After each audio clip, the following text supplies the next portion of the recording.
Olá, olá, caros alunos, sejam bem-vindos ao Ponto dos Concursos para a aula de Direito Constitucional. Meu nome é Jean Peter, sou professor aqui do Ponto. Meus queridos, não precisa nem falar o gabarito dos professores que passaram até aqui com vocês, não é verdade? Professor Carol Durso, nós temos aí os excepcionais professores de português, Júnior Andrade, professor Macarrão, professor Luiz Lima com Direito Administrativo e, um parênteses. Fiquem atentos aí a poderes da administração, beleza, galera? Poderes sempre caem em todas as provas e o professor Luiz Lima passou o bizu aí para vocês. Caberá a mim tratar agora do direito constitucional com vocês para o concurso do TJ de Pernambuco, beleza? Banca IBFC. Tranquilo, galera? Professor Luiz Lima, na exposição dele, já falou basicamente do perfil dessa banca, mas cabe ressaltar o seguinte, pessoal, pelo menos no direito constitucional, IBFC vem com bastante tranquilidade, tá joia?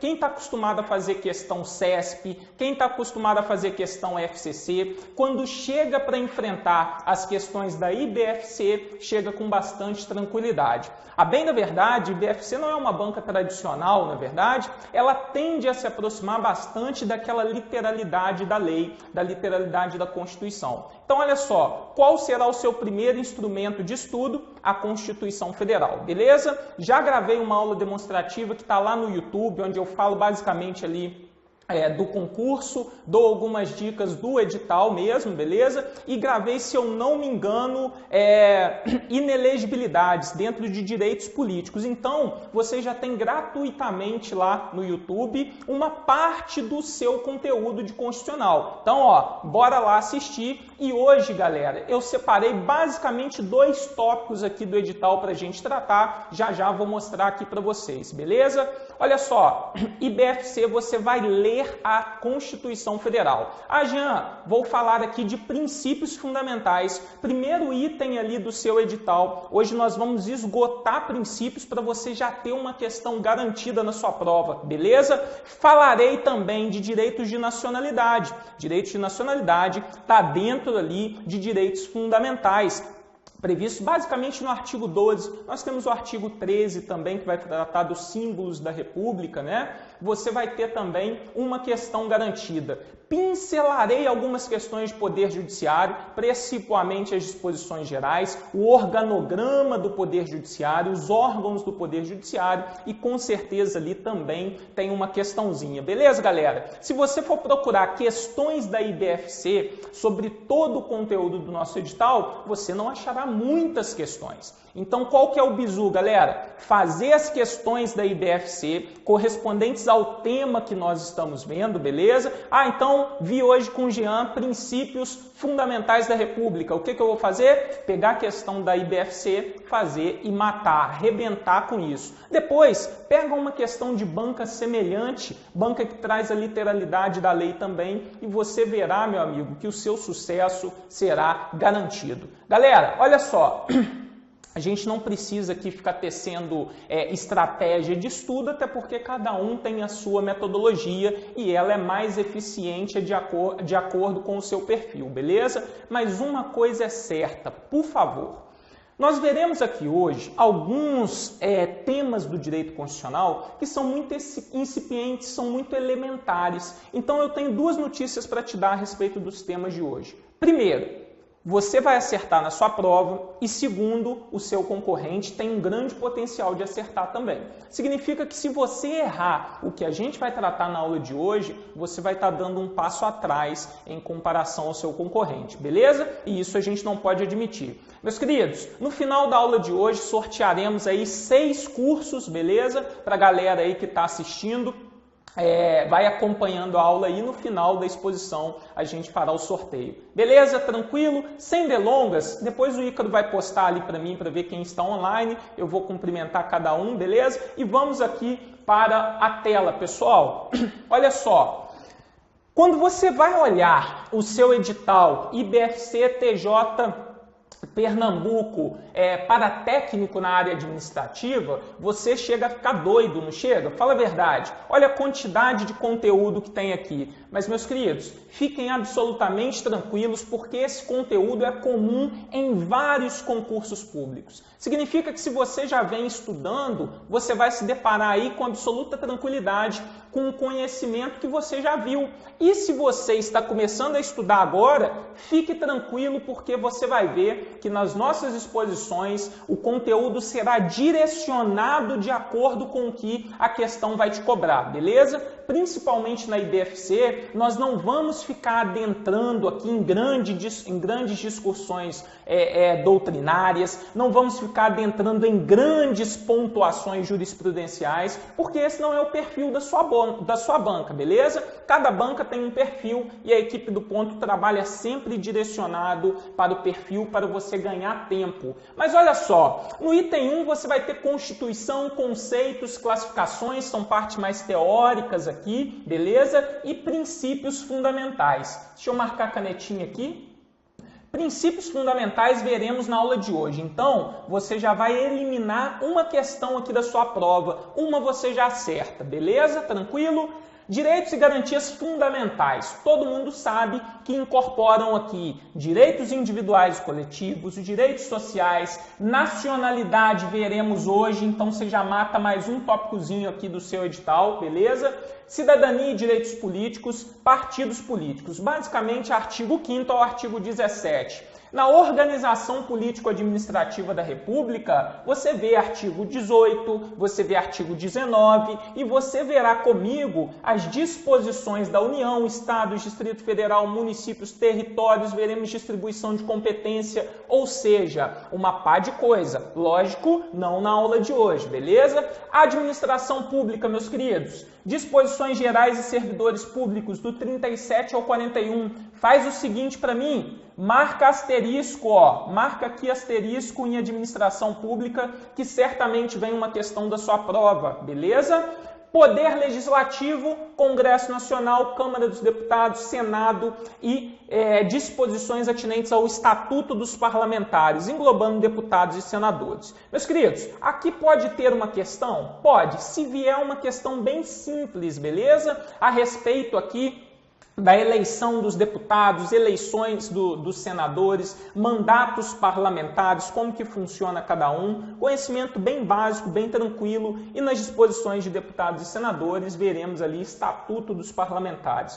Poder Executivo, você vai fazer isso daqui para mim, ó, asterisco nas atribuições do Presidente da República, lá no artigo 84 da Constituição. Anota aí para mim, hein? 84, inciso 6, inciso 12, inciso 25, primeira parte, e parágrafo único do artigo 84. Vai cair na sua prova, beleza? Anota o asterisco aí e depois me fala. E, claro, disposições do Poder Judiciário certamente vem na sua prova, com ênfase em disposições gerais. Disposições gerais você vê do artigo 92 ao artigo 99, tá joia? O artigo 100 vai trazer precatórios, mas como eu falo, tem muita coisa boa para cobrar aqui na prova. Então, precatórios no 100 você só dá uma lida. Do artigo 92 ao 99 não, você dedica para saber aquele conteúdo, beleza? Muito tranquilo. Órgãos do Poder Judiciário, olha só que coisa engraçada que esse edital fala com você. Órgãos do Poder Judiciário. Aí ele coloca competências e depois coloca Conselho Nacional de Justiça. Olha a pegadinha, meus amigos. Vocês vão fazer o seguinte, ó, marcar órgãos. Por quê? Marcando órgãos, você também estudará Conselho Nacional de Justiça, porque Conselho Nacional de Justiça é um órgão do Poder Judiciário. Beleza? Tranquilo? E depois nós temos ali para finalizar as disposições das funções essenciais da Justiça, do artigo 127 ao 135. Bom, os asteriscos correspondem ali às partes com maior ênfase no conteúdo para cair para você, beleza? Tranquilo? Jean, mas é muita coisa sim, bobo, mas você dá conta. Fica tranquilo, dá tempo de estudar, tenho certeza disso que você é capaz. Olha a galera aí que está online, beleza? Edilane, Luísa, Estela, Soraya, Rafael, Renata, Jane, Simone, Raul, Fabiana. É um grande prazer compartilhar essa noite aqui com vocês, beleza? Ânimo aí, tomem um cafezinho para a gente acertar a questão de prova. Meus queridos, o primeiro tópico da nossa aula será princípios fundamentais. Anota aí no seu material, artigo 1º ao artigo 4º. Jean, como é que esse artigo cai na minha prova? Como é que esse conteúdo cai na minha prova? Literalidade. Sabe por quê? Do artigo 1º ao artigo 4º, nós vamos ter os princípios fundamentais da República. São aquelas normas gerais, são aquelas normas básicas, recipientes, elementares, não é verdade? Da nossa Constituição. Não é à toa que está lá no título 1, beleza, galera? Então ali, ó, no artigo 1º, nós vamos ver forma de governo, nós vamos ver forma de Estado, nós vamos ver o princípio da indissolubilidade do Pacto Federativo, nós vamos ver o regime de governo adotado pelo Brasil, nós vamos falar de sistema de governo, vamos ver fundamentos, princípio da separação dos poderes, objetivos fundamentais e princípios de relacionamento internacional. Jean, cai esse tipo de questão na prova? Cai, meus amigos. E, infelizmente, é um conteúdo decoreba. Você vai ter que saber qual que é a benesse de estudar esse conteúdo. Tem macete. Uma vez que você pega esse macetinho dos princípios fundamentais, você não erra mais na prova, beleza? E isso eu estou falando para qualquer banca, beleza? Com esse macetinho, você não erra a questão IBFC, você não erra a questão CESP, você não erra a questão FCC, beleza? Quando cai, claro, a literalidade do texto. Beleza, meus queridos? Então vem comigo para o quadro. Aqui você tem o artigo 1º da sua Constituição e eu vou marcar para você disposições relevantes e nós vamos conversar sobre. Olha só, República Federativa do Brasil. Aqui você tem o nome oficial do Brasil, beleza? Formada pela união indissolúvel dos estados, municípios e Distrito Federal, constitui-se em um Estado democrático de direito e tem como fundamentos. Nós vamos ver os fundamentos daqui a pouco. Parágrafo único vem falar para nós que todo poder emana do povo, que o exerce por meio de seus representantes eleitos ou diretamente nos termos da Constituição. Meus queridos, nesse artigo 1º já você tira várias informações relevantes. Primeiro, a forma de governo adotada pelo Brasil. Forma de governo republicana ou a república. Significa que a coisa é do povo. Aquele que administra os interesses públicos, aquele que nos representa, deve exercer o seu mandato em nome do povo. Beleza, galera? Então, olha só, quais são as características básicas da república para você guardar? A república é marcada pela elegibilidade dos representantes. A república é marcada pela temporalidade dos representantes, né, no exercício do mandato, e a república é marcada pela possibilidade de você responsabilizar aquela pessoa que está lá na linha de frente te representando, beleza? Perceba que como regime de governo nós adotamos a república e não a monarquia. Monarquia é completamente diferente, né? Nós temos aquele detentor do poder de forma vitalícia, impossível, portanto, de ser substituído, o poder é passado pela hereditariedade, beleza? Nós não podemos responsabilizá-los, isso não é adotado pelo Brasil, não. Tranquilos, beleza? Então guarde. Forma de governo adotado pelo Brasil vai ser a república. Como é que você vai guardar isso? Vem comigo aqui no quadro, ó. Você vai guardar a expressão fogo, tá? Deixa eu mudar aqui a canetinha para ficar melhor aí para vocês enxergarem. Você vai lembrar a expressão fogo. Fogo na república. Todo mundo já teve vontade de fazer isso algum dia na vida, não teve? Então, fogo na república. Beleza, galera? Qual é a forma de Estado adotado pelo Brasil? A forma de Estado adotado pelo Brasil é uma federação. Basicamente, para você, nós atribuímos soberania ao país Brasil, à República Federativa do Brasil, e autonomia aos entes federados. Quais são? União, Estados, Distrito Federal e municípios. Cada um deles tem autonomia de se auto-organizar, de eleger seus representantes.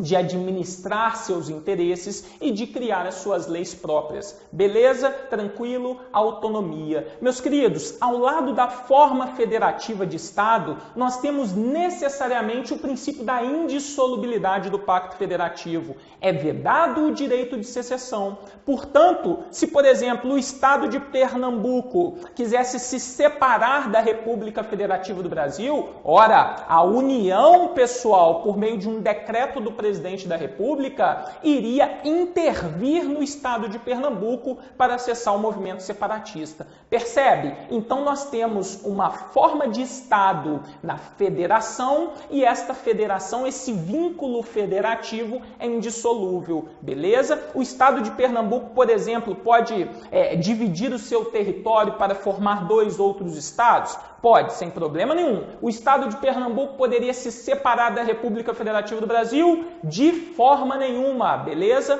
Da mesma forma que nós sabemos que não é possível a edição aí de emenda constitucional tendente a abolir a forma federativa de Estado. É uma cláusula pétrea prevista lá no seu artigo 60, parágrafo 4º, inciso 1º da Constituição. Beleza? Tranquilo? Vem comigo para o quadro, marque esse conteúdo.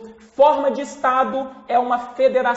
Como é que você vai guardar? Grave as letras FE da fé. Fé de que, Jean? Fé de que eu vou passar no concurso? Claro, também, mas de federação, beleza? E você sabe que nossa federação, nós temos um vínculo, um pacto federativo que é indissolúvel. Guarde essa expressão aqui, tá? É impossível o direito de secessão. Beleza, nós temos um Estado democrático de direito, um Estado limitado pelo direito, limitado pela prevalência e pela previsão de direitos fundamentais, beleza? Principalmente direitos de característica individual, né? Direitos de liberdade, e um Estado democrático que enseja a maior participação política na sociedade, que enseja a maior participação da sociedade não só em questões políticas, tá, pessoal? Mas na fiscalização também da gestão pública, da administração pública, beleza? Tranquilo? Temos um Estado democrático de direito. E se o Estado é democrático, nós encontramos o regime de governo. O regime de governo adotado pelo Brasil é uma democracia. Essa democracia é participativa ou, grave para mim, semi-direta.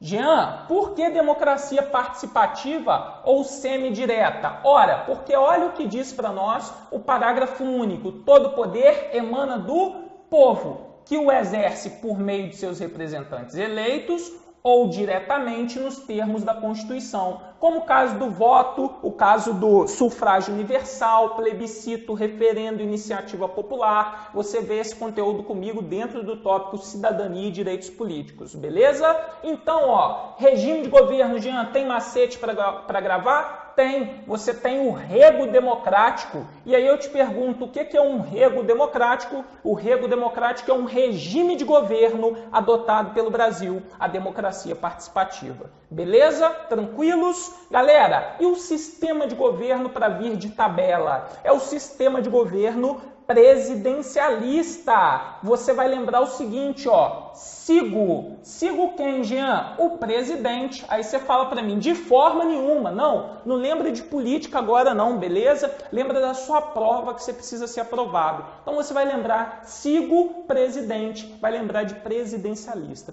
Sistema de governo presidencialista significa que nós temos numa só pessoa a figura do chefe de Estado e do chefe de governo, tá joia? No nosso caso, na figura do presidente da República, beleza? Ele ao mesmo tempo é o chefe de Estado, na medida em que representa o Brasil nas suas relações internacionais, e é o chefe de governo. Ele é responsável por decisões fundamentais na República, inclusive por sancionar, vetar projetos de lei. Beleza? Tranquilo? Decretar estado de defesa, estado de sítio, intervenção federal. Beleza, galera? Tranquilos? Show de bola, conteúdo básico aqui que a gente tem que saber. Agora é o seguinte, vocês vão ficar comigo ainda no artigo 1º para nós vermos os fundamentos da República Federativa do Brasil. Vem para o quadro. Olha só, galera.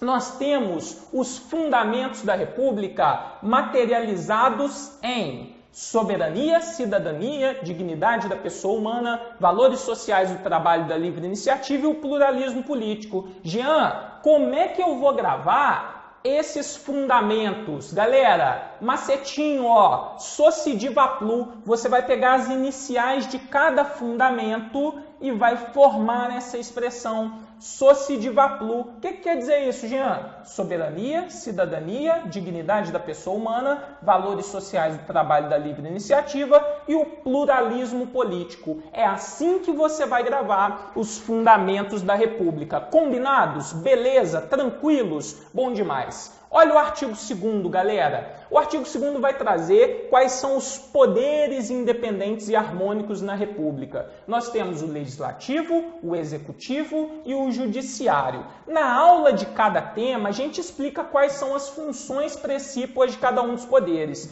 Para a sua prova, o que você vai gravar para mim? Jean, nós temos apenas esses 3 poderes, que na verdade são funções essenciais. Galera, a prova aqui, ela gosta de colocar Ministério Público. Legislativo, Executivo, Judiciário e Ministério Público. Certo ou errado? Errado, tá joia? Isso CESP faz, FCC faz e IBFC pode fazer, então você não cai nessa pegadinha. Beleza? Na aula correspondente a cada tema, a gente trata do Poder Executivo, do Legislativo e do Judiciário com maior profundidade. Volta para o quadro comigo, nós temos agora o artigo 3º, galera. Artigo 3º vai trazer para nós quais são os objetivos fundamentais da República Federativa do Brasil. Quais são as metas? Quais são as diretrizes? O que o Brasil deve perseguir? Ora, construir uma sociedade livre, justa e solidária, garantir o desenvolvimento nacional, erradicar a pobreza, a marginalização e reduzir as desigualdades sociais e regionais,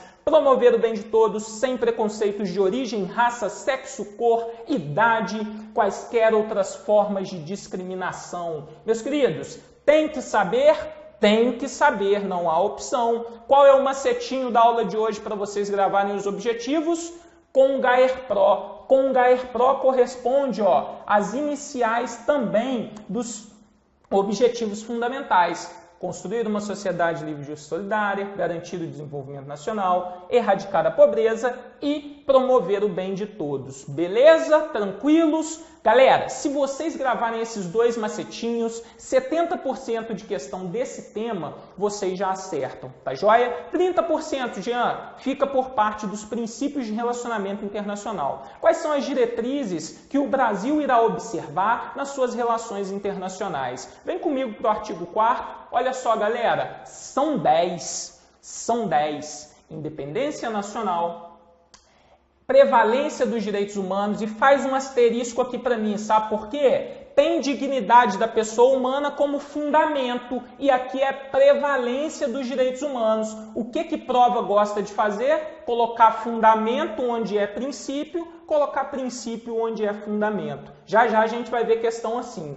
Autodeterminação dos povos, não intervenção, igualdade entre os Estados, defesa da paz, solução pacífica dos conflitos, repúdio ao terrorismo e ao racismo, cooperação entre os povos para o progresso da humanidade, concessão de asilo político. Perceba, galera, que fica fácil de vocês identificarem quais são os princípios de relacionamento internacional. Gera ali necessariamente uma observância de relacionamento externo do Brasil, mas isso não é necessário para a sua prova. O que você precisa saber de fato? Quais são os princípios de relacionamento internacional? Como é que você vai gravar isso para mim? Tem uma expressão também, ainda não comprei recos, ainda não comprei recos. Galera, no ainda não comprei recos, ao contrário dos 2 outros macetes, você não vê uma relação lógica aqui entre a posição dos princípios com o macete, conforme nós vimos anteriormente. Mas fica fácil de você saber. Olha só, o que o A seria para a gente, hein?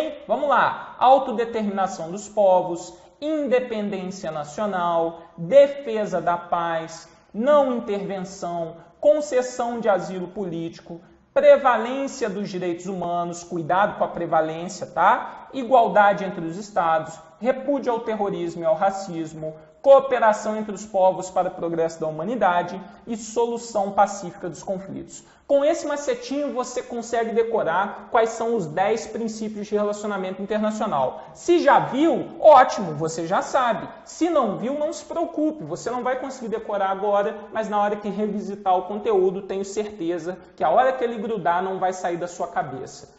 Cuidado com o parágrafo único para não te pegar de calça justa. Por quê, Jean? Olha o que disse ele. A República Federativa do Brasil buscará a integração econômica, política, social, cultural dos povos da América Latina, visando a formação de uma comunidade latino-americana de nações. Aí você fala e lembra, na verdade, estilo Mercosul, não é verdade, galera? Só que esse tipo de questão vai cobrar de você saber quais são os objetos de integração. Quais são os objetos de integração que a República vai buscar? Você vai esquecer da sua banca IBFC, esquece ela e faz uma homenagem à banca CESP. Faz uma homenagem à banca CESP. CESP por quê, Jean? Vai cair na minha prova? Vai. Não a banca CESP, mas o conteúdo. Olha só a integração, galera. Cultural, econômica, social e política. Você fez uma homenagem à banca CESP e ainda vai ser aprovado no concurso da IBFC. Beleza? Tranquilo? É assim que vai cair o primeiro tópico do seu edital. Quer ver? Vem comigo para o quadro. Olha só. Questões IBFC a respeito de princípios. Todos os enunciados abaixo correspondem a fundamentos da República Federativa do Brasil, previsto no artigo 1º da Constituição Federal, exceto. Meus amigos, ela quer saber o que não está no Socidivaplu. Socidivaplu. Opa, peraí que eu até pulei o dia aqui, né, pô? Vamos lá. Socidivaplu. O que não está aqui? Quem nunca viu esse conteúdo? Soberania tá? Beleza. Cidadania? Também. Dignidade da pessoa humana? Show. E a prevalência dos direitos humanos? Prevalência não. Prevalência é um princípio de relacionamento internacional. Beleza? Tranquilo? Show? Então, olha só. Nossa resposta fica sendo, portanto, a letra D. Olha só a questão 2, galera. Todos os enunciados abaixo correspondem a objetivos fundamentais da República Federativa do Brasil, previstos no artigo 3º da Carta Política, exceto. Cuidado que a IBFC adora esse exceto, salvo, não, beleza? Então, olha só a letra A. Promover a cooperação entre os povos para progresso da humanidade. É um objetivo fundamental, galera? Não, ele é um princípio de relacionamento internacional. Portanto, nossa resposta, letra A. Seguindo, artigo 3º. Não é princípio expressamente previsto na Constituição Federal que rege o Brasil nas relações internacionais. Não é um princípio do artigo 4º. Dignidade da pessoa humana é? Não, seria prevalência dos direitos humanos, beleza? É assim que cai, galera, não tem erro. Como o professor Luiz Lima falou, pode ser que a banca te cobre um pouquinho de doutrina. Vamos ver? Olha só. Acerca da organização e estrutura do Estado, assinale a alternativa correta. O Brasil adotou como sistema de governo a República. Não, né, galera? O sistema de governo é o sigo o presidente. Nós vamos lembrar do presidencialismo. Presidencialismo como forma de governo? Não, forma de governo nós sabemos que é a República. Tranquilo? Beleza? E a federação como forma de Estado seria sim. Show de bola. B. O Brasil adotou como forma de governo a monarquia? De forma nenhuma, é uma república, né? O parlamentarismo como sistema de governo? Não, presidencialismo. E a federação como forma de Estado? O Brasil adotou como forma de Estado a república? Não, né? Como forma de Estado nós temos a federação. Presidencialismo como forma de governo? De forma nenhuma, nós sabemos, forma de governo república. Portanto, fica a nossa letra D. O Brasil adotou como forma de governo a república, o presidencialismo como sistema de governo e a federação como forma de Estado. É assim que pode cair esse conteúdo para você, nada mais. Beleza? Selamos, portanto, o primeiro tópico do seu edital, vai acertar na prova, show de bola. Falarei rapidamente aqui de nacionalidade para você. Os tópicos mais importantes a respeito de nacionalidade, para você não ser pego aí também de calças curtas na sua prova. Meus queridos, quando a gente fala em nacionalidade, necessariamente nós vamos falar num vínculo político-jurídico que é estabelecido entre um Estado soberano e uma pessoa, beleza? É o Estado, portanto, que determina quais são os critérios de atribuição de nacionalidade. E o Brasil adota 2 critérios básicos, mas com preponderância de um critério específico. Qual é, galera? O Brasil adota com preponderância o critério do solo, ou seja, nasceu no território brasileiro, vai ser brasileiro nato. Essa é a regra, beleza? Jean, e se os pais forem estrangeiros? Independentemente da nacionalidade dos pais, independentemente dos pais serem estrangeiros. Nasceu no território brasileiro, é considerado brasileiro nato. Beleza, galera? Tranquilo? Tem exceção nesta situação específica? Tem. Se os pais estiverem no Brasil a serviço do seu país de origem, beleza? É o que está para a gente no artigo 12, inciso 1º, a linha A. Então, olha só, a regra é o critério do solo ou ius soli. Nasceu no território brasileiro, meu amigo, brasileirinho será, beleza? Independente da origem dos pais, exceto se os pais estrangeiros estiverem no Brasil a serviço do seu país de origem. Então, a serviço da França, se ele for francês, a serviço da Espanha, se ele for espanhol, a serviço do Uruguai, se ele for uruguaio. Combinados? Esse é o primeiro critério, critério do solo. Vem marcar ele comigo aqui, ó. Olha o que diz pra gente o artigo 12. São brasileiros natos os nascidos na República Federativa do Brasil, ainda que de pais estrangeiros, desde que estes não estejam a serviço do seu país. O que eu tenho para comentar aqui com você, meus queridos? Aqui, basta que um deles apenas esteja a serviço do seu país, beleza? Se um deles estiver a serviço do país, a criança já não será brasileirinha nata. Tranquilos? Beleza? Bom, e aí, saindo da regra, o Brasil passa a observar o critério do sangue, ou ius sanguinis. Entretanto, ao contrário, por exemplo, da Itália, o critério ius sanguinis no Brasil sempre vai ser conjugado com outro. Então nós vamos ter o seguinte, ó, filho de brasileiro que nasce no estrangeiro, mas o pai ou a mãe brasileira estão lá naquele país a serviço da República Federativa do Brasil. Percebe? Então não basta só ter o sangue de brasileiro. Necessariamente nós vamos conjugar esse critério do sangue com outros. Vem comigo para o quadro, olha só, galera. Critério do sangue mais o funcional. São brasileiros natos. B. Os nascidos no estrangeiro, de pai brasileiro ou mãe brasileira, portanto não precisa ser os dois, beleza? Desde que qualquer deles esteja a serviço da República Federativa do Brasil. Então, meus queridos, nasceu na Argentina de pai brasileiro ou mãe brasileira e o pai brasileiro ou mãe brasileira está a serviço da União, dos Estados, Distrito Federal, municípios, empresa pública, sociedade de economia mista, vai ser brasileiro nato. Beleza? Tranquilo? Gravou? Show de bola. Vamos passar agora para a linha C do artigo 12, inciso 1, que traz 2 hipóteses de ainda assim a pessoa ser brasileiro nato. Primeiro, nasceu no estrangeiro, filho de pai brasileiro ou mãe brasileira, tá joia? Que não estão a serviço da República Federativa do Brasil, mas o camaradinha foi registrado na repartição brasileira competente. Ora, essa criança, se houver o registro, ela será brasileira nata. Beleza? Tranquilo? E a segunda situação, nasceu no estrangeiro, filho de pai brasileiro ou mãe brasileira, que não estão a serviço da República, não foi registrado na repartição brasileira competente, mas se a criança vier, né, ou se a pessoa que nasceu no estrangeiro vier a residir no Brasil, tá joia? E após a maioridade optar pela nacionalidade brasileira, pronto, essa criança será, ou esta pessoa, né, será considerada brasileira nata. Beleza? Tranquilos? Vem comigo para o quadro, olha só. As 2 situações para nós estão aqui, ó.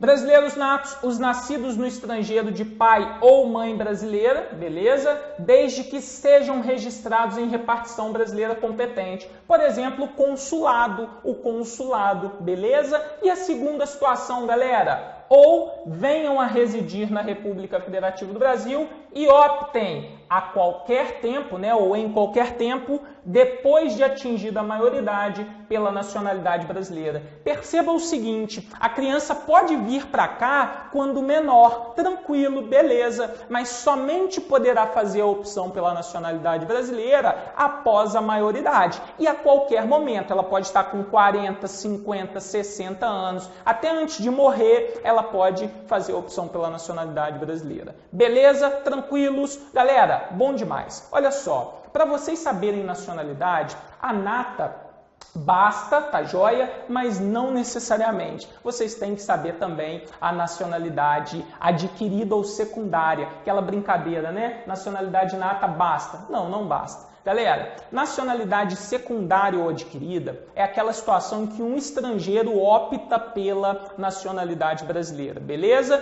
E olha só, nós temos dois tipos básicos de nacionalidade secundária ou adquirida. A originária, que é adquirida, preenchidos os requisitos previstos na lei, beleza? Hoje a chamada Lei de Imigração, que revogou o Estatuto do Estrangeiro, tranquilo, beleza? Ou a nacionalidade quinzenária, tá joia? Ou extraordinária. Beleza, galera? Tranquilo? Na ordinária, o estrangeiro vai ter que preencher os requisitos da lei. Jean, quais? Pra gente agora não interessa. Você está fazendo prova de direito constitucional. Beleza? Tranquilo? Show de bola. Galera, agora, se os portugueses ou se os lusoparlantes, o que são lusoparlantes? Aqueles originários de países de língua portuguesa. Se eles forem exercer essa possibilidade de requerer a nacionalidade secundária, né, ou adquirida, a eles basta residência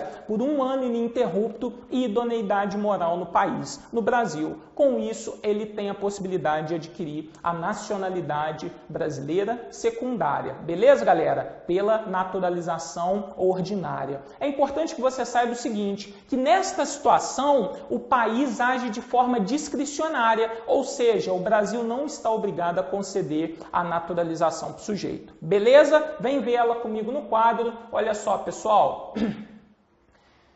São brasileiros naturalizados os que, na forma da lei, então você não precisa saber os requisitos para a nossa prova de direito constitucional, beleza? Adquiram a nacionalidade brasileira exigida dos originários de país de língua portuguesa, chamados lusoparlantes, apenas residência por 1 ano ininterrupto e idoneidade moral. Neste caso, galera, o Brasil atua de forma discricionária, não está obrigado a conceder a nacionalidade, a naturalização. Beleza? Show! E a nacionalidade extraordinária ou quinzenária? O próprio nome já diz, né, galera? Aquele que tiver aqui residência por mais de 15 anos ininterrupto e olha, sem condenação penal, Faz um asterisco em condenação penal, sabe por quê? Tem prova que gosta de colocar o seguinte, sem condenação judicial. Tá errado. Condenação judicial pode ser uma condenação numa ação civil, por exemplo, tá joia? E esta condenação não impossibilitará a naturalização, beleza? Desde que requeiram. Com base nesta situação aqui, o Supremo Tribunal Federal, e aqui é importante você falar no Supremo, porque já é pacificado, o Supremo Tribunal Federal entende que aqui o Estado age de forma vinculada, ao contrário da naturalização ordinária, tá joia? Aqui o Estado brasileiro agiria de forma vinculada, ou seja, preenchidos os requisitos, deveria conceder, portanto, a naturalização ao sujeito. Pessoal, portugueses para nós brasileiros, eles podem gozar de direitos aqui no Brasil? Podem. Precisam se naturalizar para tanto? Não precisam. Cuidado, o português que conta com a equiparação de direitos com o brasileiro, ele gozará de direitos típicos do brasileiro? naturalizado, beleza? O português não goza de direitos típicos de brasileiro nato. Os direitos dele ficam limitados aos direitos do naturalizado. Beleza? Tranquilos? Bom, vem comigo para o quadro então, porque aqui o parágrafo 1º fala isso, né? Os portugueses com residência permanente no país, se houver reciprocidade em favor dos brasileiros, serão atribuídos os direitos inerentes ao brasileiro, salvo os casos previstos nessa Constituição. Por que, Jean? Ora, porque brasileiro nato e naturalizado não possui os mesmos direitos na Constituição. Beleza? Quer ver um exemplo que despenca na sua prova? Cargos privativos de brasileiros natos. Olha só, galera. Presidente e vice-presidente da República, presidente da Câmara dos Deputados, presidente do Senado, ministro do Supremo, carreiras diplomáticas, oficial das Forças Armadas, ministro do Estado da Defesa. Por força da Constituição Federal, estes cargos são privativos de brasileiros natos, ou seja, o naturalizado não pode exercer. Como é que isso cai na prova, Jean? São privativos de brasileiro nato, exceto. Aí coloca um cargo ali que não é privativo de brasileiro nato, beleza? O que você precisa saber aqui? Os cargos.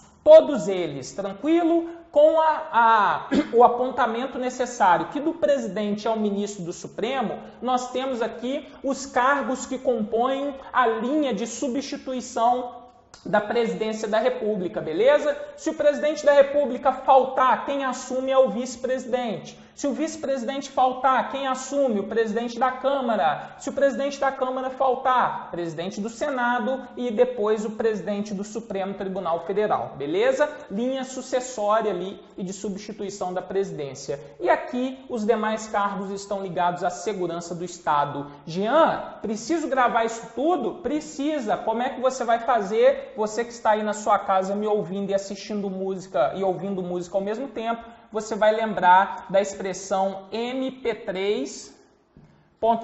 Por quê, Jean? Porque eu estou assistindo, eu estou ouvindo música na internet, não é verdade? Não, galera, aqui são os cargos privativos de brasileiros natos. Você vai lembrar, ministro do Supremo Tribunal Federal, os 3 presidentes, beleza? Aí você vai pegar presidente e vice-presidente da República, presidente da Câmara dos Deputados, presidente do Senado Federal, beleza? Carreira diplomática, oficial das Forças Armadas e muito cuidado com esse ministro aqui, hein? É ministro do Estado da Defesa. Significa que qualquer outro ministro pode ser brasileiro naturalizado, exceto o ministro do Estado da Defesa. mp3.com é um macete que você vai usar para arrebentar com seu concorrente na sua prova. Beleza? Tranquilos? Show de bola, galera! Falar rapidinho para você a respeito de perda da nacionalidade. Por quê? O parágrafo 4º vai falar o seguinte, ó, será declarada a perda da nacionalidade ao brasileiro que tiver cancelada a sua naturalização por sentença judicial em virtude de atividade nociva ao interesse nacional. Galera, se vai cancelar a naturalização, necessariamente só é aplicável ao brasileiro naturalizado, beleza? Aquele que adquire a nacionalidade, pratica uma atividade nociva ao interesse nacional e, portanto, é processado perante a Justiça Federal, beleza? Que vai proferir uma sentença a respeito da perda da nacionalidade, tá ok? Justiça Federal é o competente, é o órgão competente para julgar essa situação. Agora, que adquirir outra nacionalidade. Então, em regra, o brasileiro que adquire outra nacionalidade perde a nacionalidade brasileira, tá joia? A bem da verdade, essa perda não é automática, né? Nós precisamos de um processo administrativo perante o Ministério da Justiça. Mas perde, pode perder. Agora, salvo nos casos. Então, o que cai para você? Quais são as exceções que o brasileiro adquire outra nacionalidade, mas não perde a sua? Galera, olha a primeira. Letra A, de reconhecimento de nacionalidade originária pela lei estrangeira. Então, é a lei do país que você adquiriu a nacionalidade, reconhecendo a nacionalidade brasileira. E olha só, pegadinha, tá? Nacionalidade originária. Se é originária, esta situação somente é aplicada ao brasileiro nato.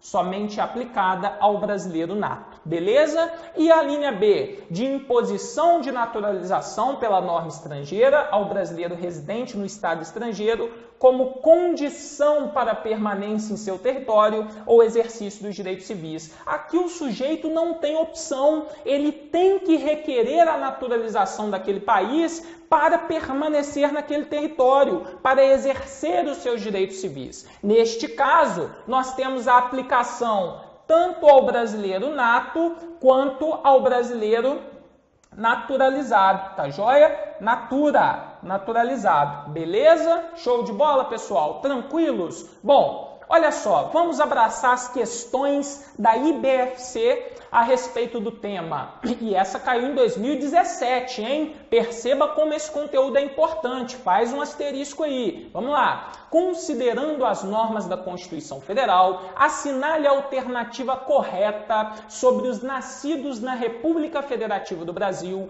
ainda que de pais estrangeiros, desde que estes não estejam a serviço do seu país. Galera, se o remelentinho, né? Se o brasileirinho nasceu no país Brasil, nós vamos ver qual o critério adotado pela República. O critério adotado como regra é o critério territorial. Nasceu no país. Qual que é a exceção a esse critério? Salvo se os pais estiverem a serviço do seu país de origem. Portanto, quando eles não estão a serviço do seu país, esta criança será mais uma brasileirinha nata. Portanto, letra E é o nosso gabarito, beleza? Letra E é o nosso gabarito. Bom, olha a questão 6, pessoal. Assinale a alternativa correta sobre o tema nacionalidade, conforme as regras da Constituição Federal Brasileira de 1988. O brasileiro naturalizado é aquele que nascer na República Federativa do Brasil, for filho de estrangeiro em viagem de negócios particulares. Meus amigos, é naturalizado? Não, né? Não é naturalizado. Para naturalizado, ele não tem que nascer no território brasileiro, ele tem que requerer a nacionalidade brasileira, beleza? Portanto, a letra B também está incorreta.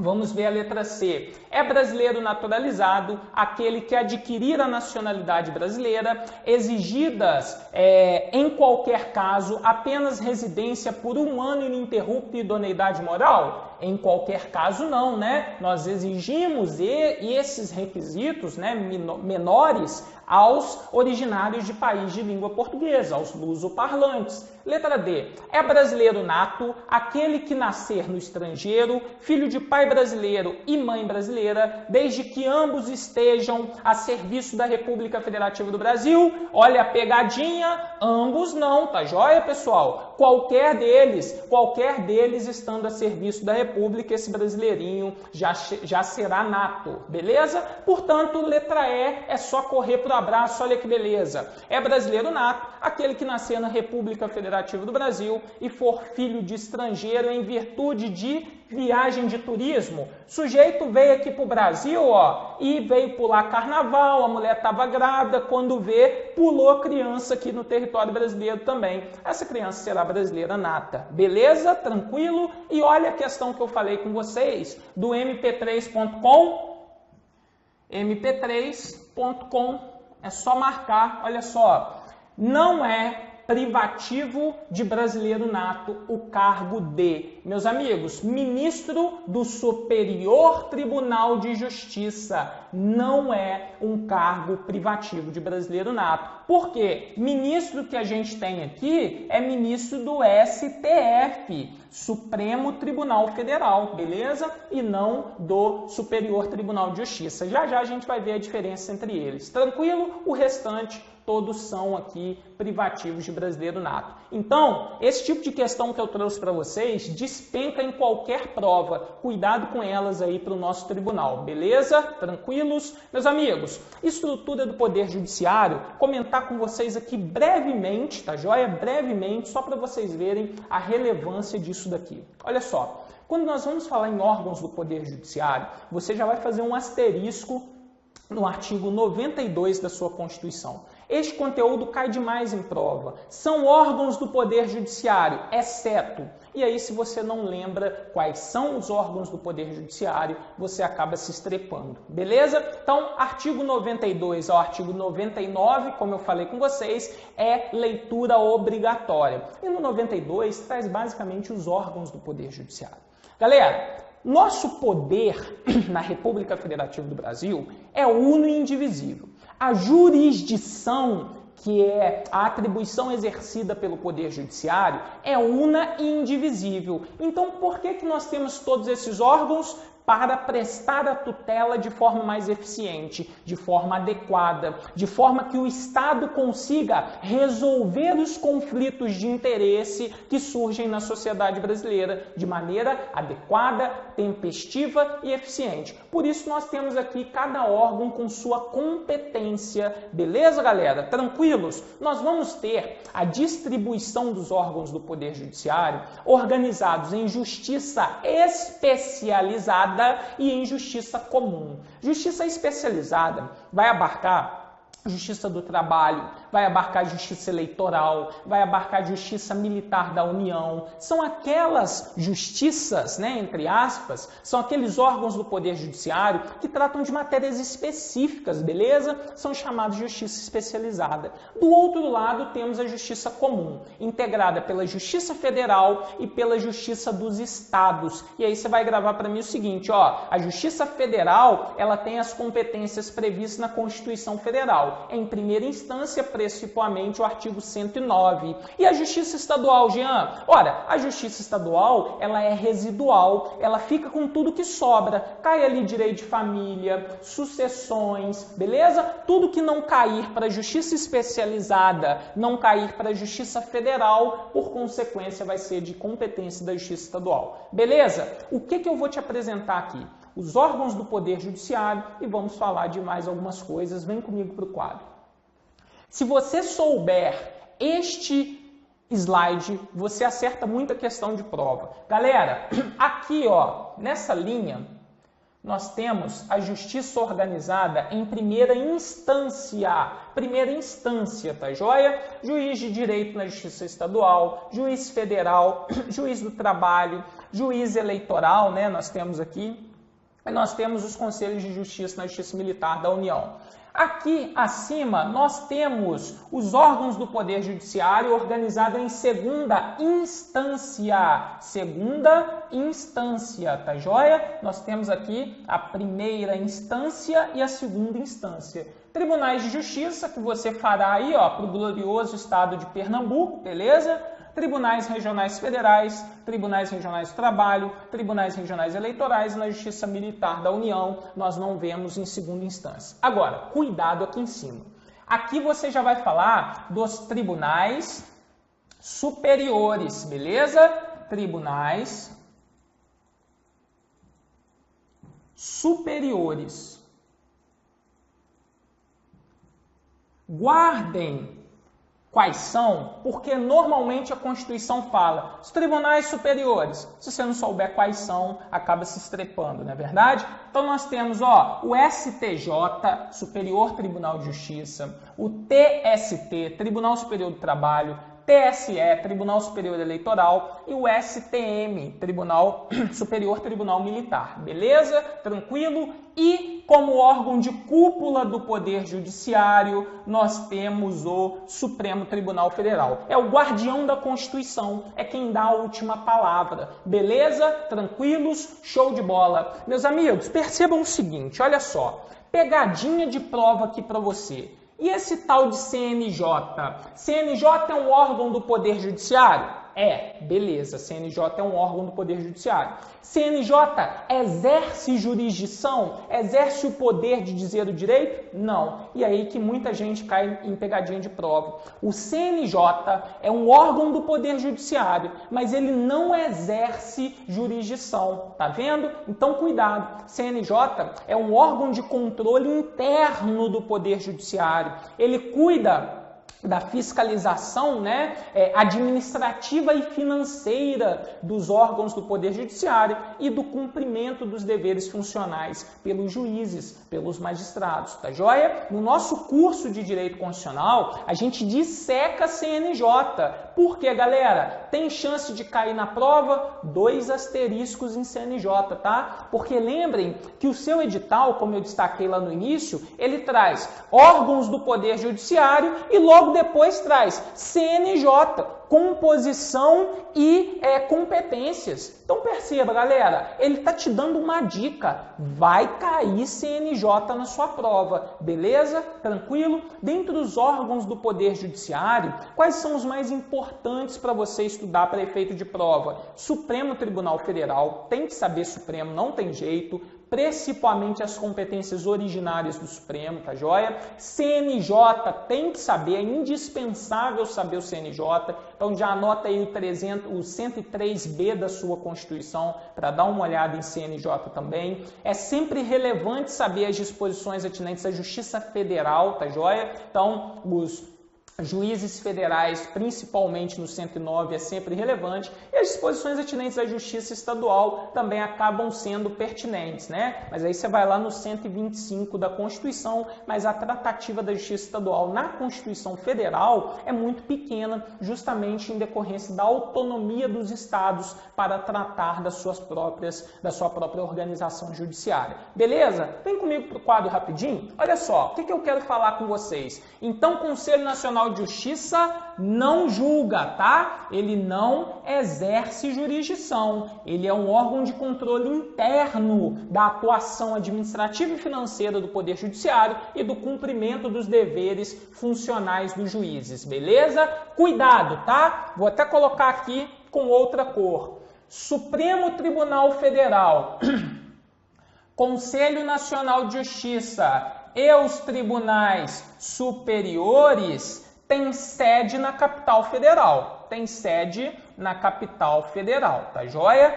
Cuidado, cuidado, marcar com uma outra canetinha aqui. Supremo Tribunal Federal e os tribunais superiores exercem jurisdição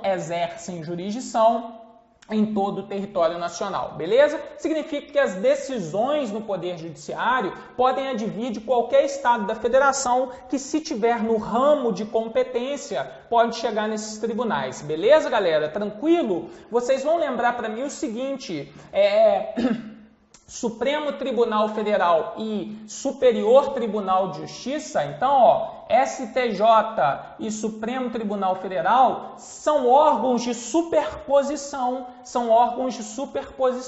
Por quê, Jean? Ora, porque eles não pertencem a nenhuma justiça, galera. Eles não pertencem a nenhuma escala hierárquica aqui de justiça, beleza? Perceba, o STJ, ele não integra nem a Justiça Estadual, nem a Justiça Federal, assim como o STF também não. Beleza? Tranquilos? E olha só, mais uma dica para vocês, tá? STJ, né? Os tribunais superiores. Vamos colocar aqui, os tribunais superiores e o Supremo Tribunal Federal são órgãos de convergência. Significa que as decisões em todo o país podem, preenchidos os pressupostos, chegar neles. Agora, para finalizar só esse quadrinho, para você ver quanta coisa relevante tem aqui, galera, eu quero falar com vocês em quinto constitucional, tá? Vou falar aqui, ó, quinto consti. O que é o quinto constitucional, pessoal? Quais são os tribunais que são integrados pelo quinto constitucional? Vamos lá, fundamental para você, o seu Tribunal de Justiça de Pernambuco e os demais TJs, os TRFs, tá joia? Os TRFs, os TRT, beleza? Ou os TRTs e o Tribunal Superior do Trabalho. São integrados aqui pelo quinto constitucional. O que significa isso? Basicamente, 1/5 da vaga desses órgãos são destinadas aqui a advogados, com mais de 10 anos de atividade profissional, tá joia? Notório saber jurídico e reputação ilibada. E a membros do Ministério Público com mais de 10 anos de carreira, beleza? São elaboradas listas sextuplas pelos órgãos de classe, chega no tribunal que reduz para uma lista tríplice e aí o Poder Executivo respectivo vai fazer a escolha e a nomeação. Beleza? Tranquilo, galera? Show de bola? Quinto Constitucional. Falamos bastante coisa só nesse quadro e eu poderia ficar a madrugada inteira aqui falando de Poder Judiciário só nesse quadro. Mas agora eu quero falar com você basicamente sobre as garantias do Poder Judiciário e vedações, que a IBFC gosta de cobrar na prova. Vem comigo aqui no quadro. Rapidinho, mais 5 minutos da sua atenção. Olha só, galera, nós temos garantias institucionais, garantias voltadas à concessão de autonomia para o Poder Judiciário. Autonomia para o Poder Judiciário. Essa autonomia, ela pode ser funcional ou organizacional. Funcional ou organizacional. Por que, Jean? Porque os próprios tribunais têm a sua competência para eleger seus órgãos diretivos, para instituir seus regimentos internos, beleza? A autonomia é administrativa, porque os próprios tribunais podem conceder licenças, férias, beleza, galera? Realizar concursos públicos, como é o caso do TJ de Pernambuco. E autonomia financeira, o órgão do Poder Judiciário, os tribunais, possuem o seu orçamento próprio, a sua carteira própria, beleza? Eles não dependem do Poder Executivo nem do Poder Legislativo para ter dinheiro, beleza? Para ter orçamento. Mas eu quero focar com vocês aqui, ó.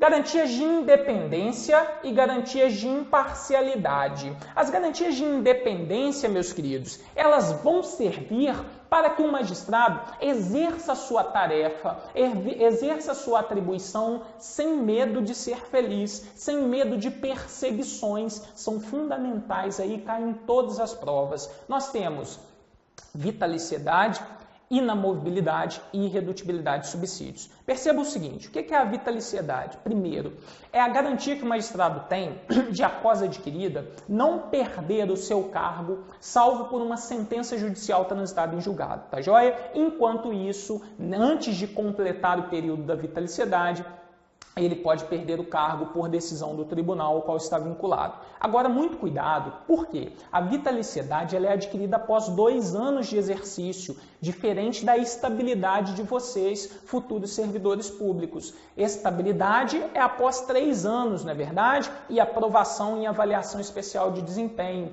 Vitaliciedade é após 2 anos de exercício. E, óbvio, o magistrado tem que participar de curso de aperfeiçoamento, né, para adquirir a vitaliciedade. Mas muito cuidado, porque esta regrinha que eu falei com vocês é para o magistrado de carreira, é aquele que entra na magistratura por força de concurso público de provas ou provas e títulos. Para este carinha, será observado o período ali de 2 anos para aquisição da vitaliciedade. Agora, e o magistrado que entra por nomeação direta? O que é isso, Jean? Ora, lá no Supremo Tribunal Federal, meu amigo, você nem precisa ser formado em Direito para ser ministro do Supremo Tribunal Federal. Você tem que ter entre 35 e 65 anos, beleza? Notável saber jurídico, reputação ilibada e ter um QI bacana, tranquilo? E maioria absoluta lá no Senado Federal. Pronto, você virou ministro do Supremo Tribunal Federal. Beleza? E outros que não precisam, galera, esperar esses 2 anos, são aqui, ó, nós falamos, né? Aqueles integrantes do 5º Constitucional, membros da advocacia ou do Ministério Público, beleza? Nos TJs, nos TRFs, nos TRTs e no TST. Cuidado, STJ não observa 5º Constitucional, beleza? Lá tem o 3º Constitucional, que não se confunde com o 5º.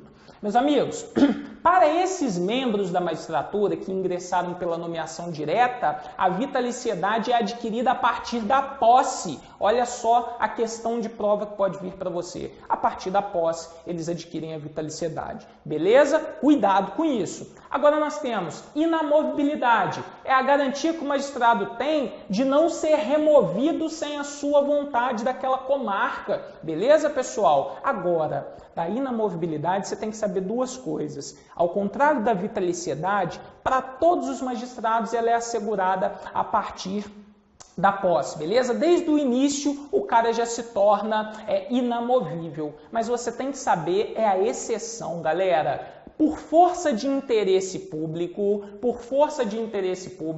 por decisão da maioria absoluta do tribunal ao qual ele está vinculado ou do CNJ, o magistrado pode ser removido sem a sua concordância. Cuidado com essa exceção que costuma vir muito em prova, beleza? E a irredutibilidade de subsídios? É a mesma coisa que vocês terão aí enquanto servidores públicos recebendo vencimentos, não é verdade? Em regra, o valor nominal do seu subsídio, do subsídio do magistrado aqui, não pode ser reduzido, beleza? Cuidado, valor nominal. Isso não significa que ele vai poder ganhar mais que o teto constitucional permitido, isso não significa que não incidirá imposto de renda sobre o seu subsídio, beleza? Tranquilo? Galera, então olha só, vem comigo para o quadro.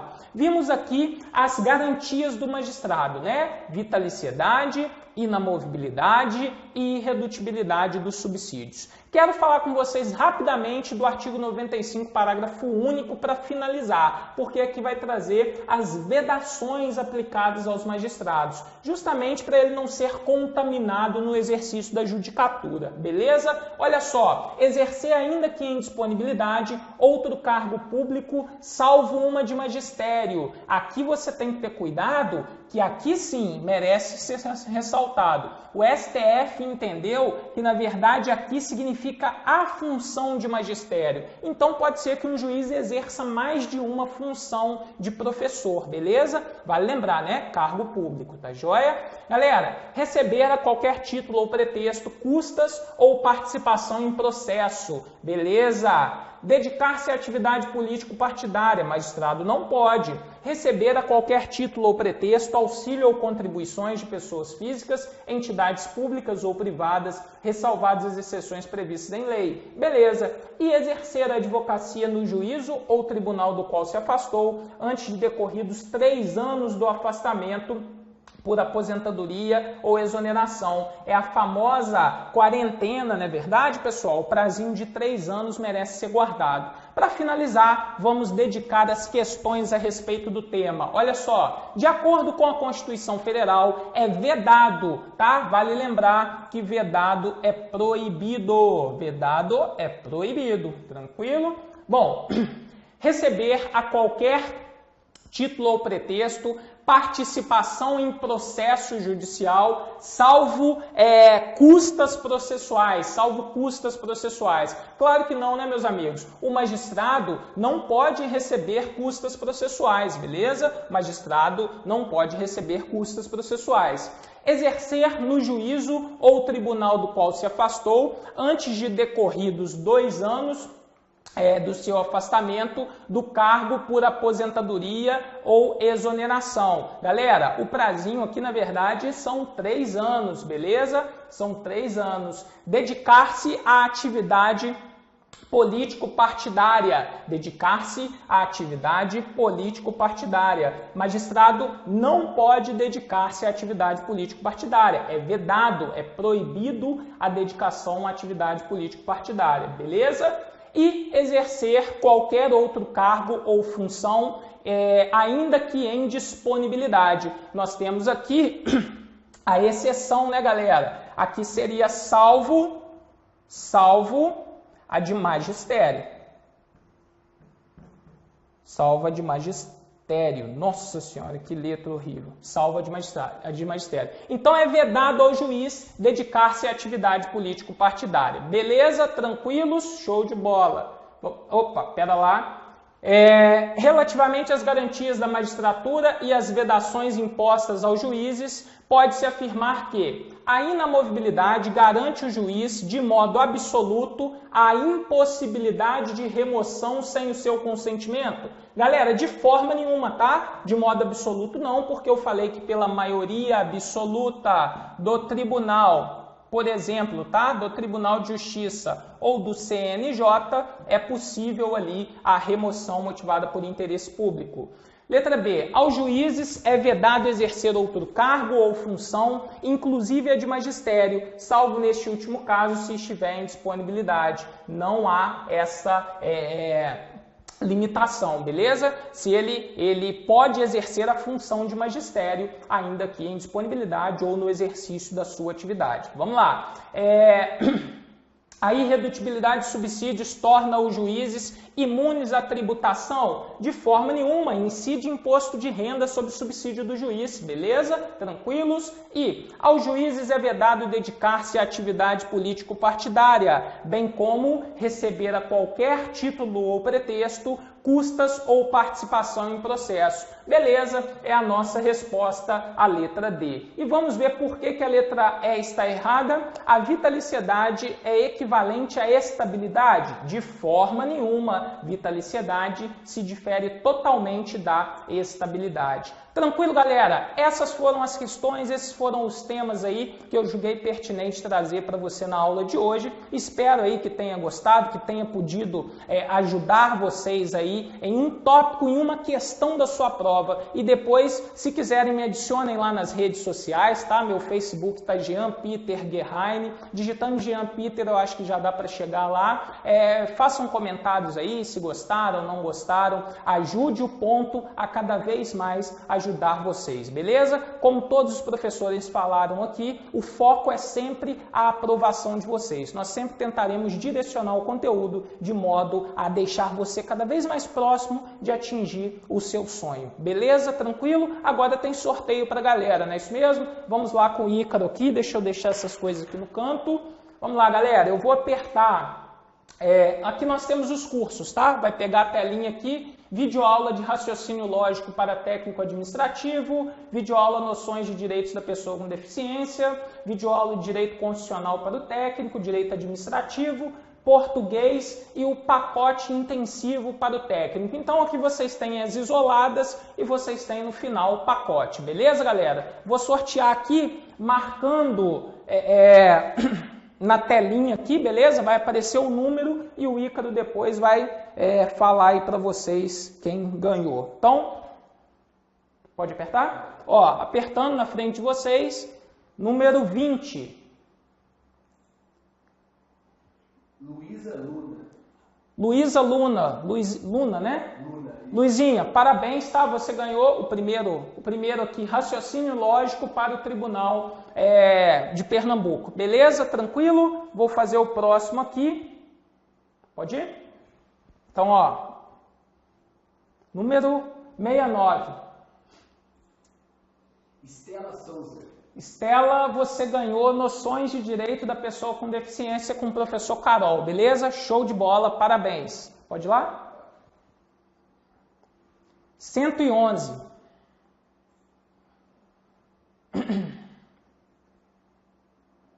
Renata Moura.